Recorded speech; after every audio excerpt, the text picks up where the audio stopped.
देख रहे हैं एशिया न्यूज इंडिया। मैं हूं कीर्ति से। पिछले 1 साल से आम लोगों के जीवन में एक संक्रमण ने तबाही मचा कर रख दी थी, जिसका असर न केवल भारत देश बल्कि दुनिया के विभिन्न देशों में देखने को मिला। कई लोगों के आम जीवन अस्त व्यस्त हो गए थे, लेकिन अब एक बार फिर जब 1 साल के बाद लोगों के जीवन पटरी पर वापस लौटी है और भारत में टीकाकरण की वजह से या कोई और वजह कहे, अब कोरोना संक्रमण की रफ्तार थोड़ी कम हुई है।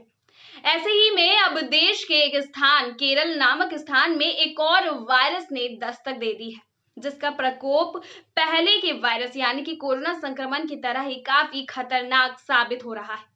और इस वायरस का नाम है नीपा वायरस। दरअसल ये वायरस तेजी से फैल रहा है लोगों के बीच। जिस तरह से कोरोना संक्रमण लोगों के जीवन में इस तरह से उन्हें ग्रसित कर देता था और उनकी जान ले लेता था, लोगों को पता तक नहीं चल पाता था कि आखिर ये वायरस है कौन।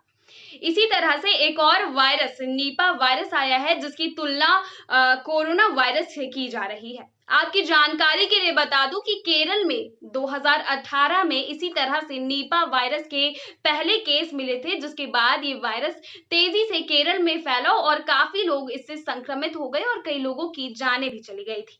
अब एक बार फिर से कुछ साल के बाद केरल में इस वायरस ने दस्तक दे दी है, जिसे लेकर अब केरल में अलर्ट जारी कर दिया गया है। साथ ही साथ देश में भी इससे संबंधित जानकारी दी जा रही है और लोगों को जागरूक किया जा रहा है। अब आपको बताते हैं कि नीपा वायरस है क्या और आखिर ये फैलती किस चीज से है। दरअसल नीपा वायरस भी कोरोना वायरस की तरह ही है और इसका संबंध भी चमगादड़ से है।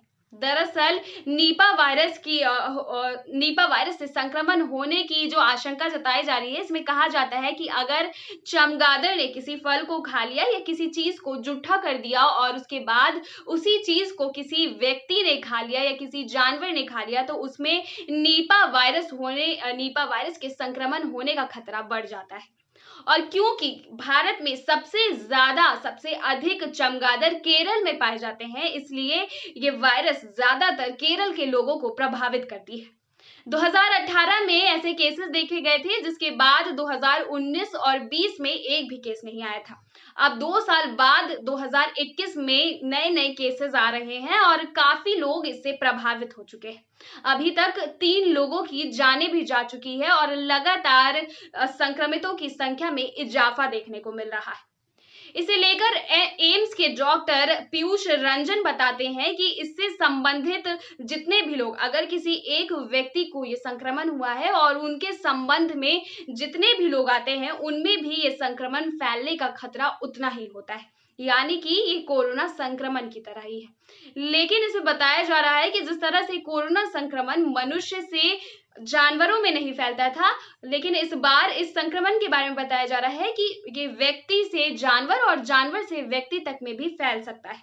और अभी तक इसके इलाज के लिए भी कोई भी टीका या फिर किसी तरह की दवाई नहीं आई है। इसके लिए भी जरूरी है कि लोग सतर्कता बरतें और इससे संबंधित जो भी गाइडलाइंस जारी किए जाएंगे उसका पालन करें।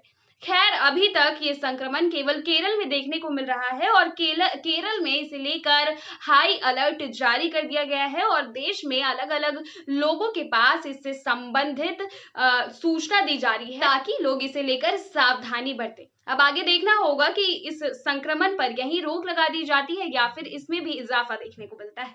तब तक के लिए देखते रहे एशिया न्यूज इंडिया।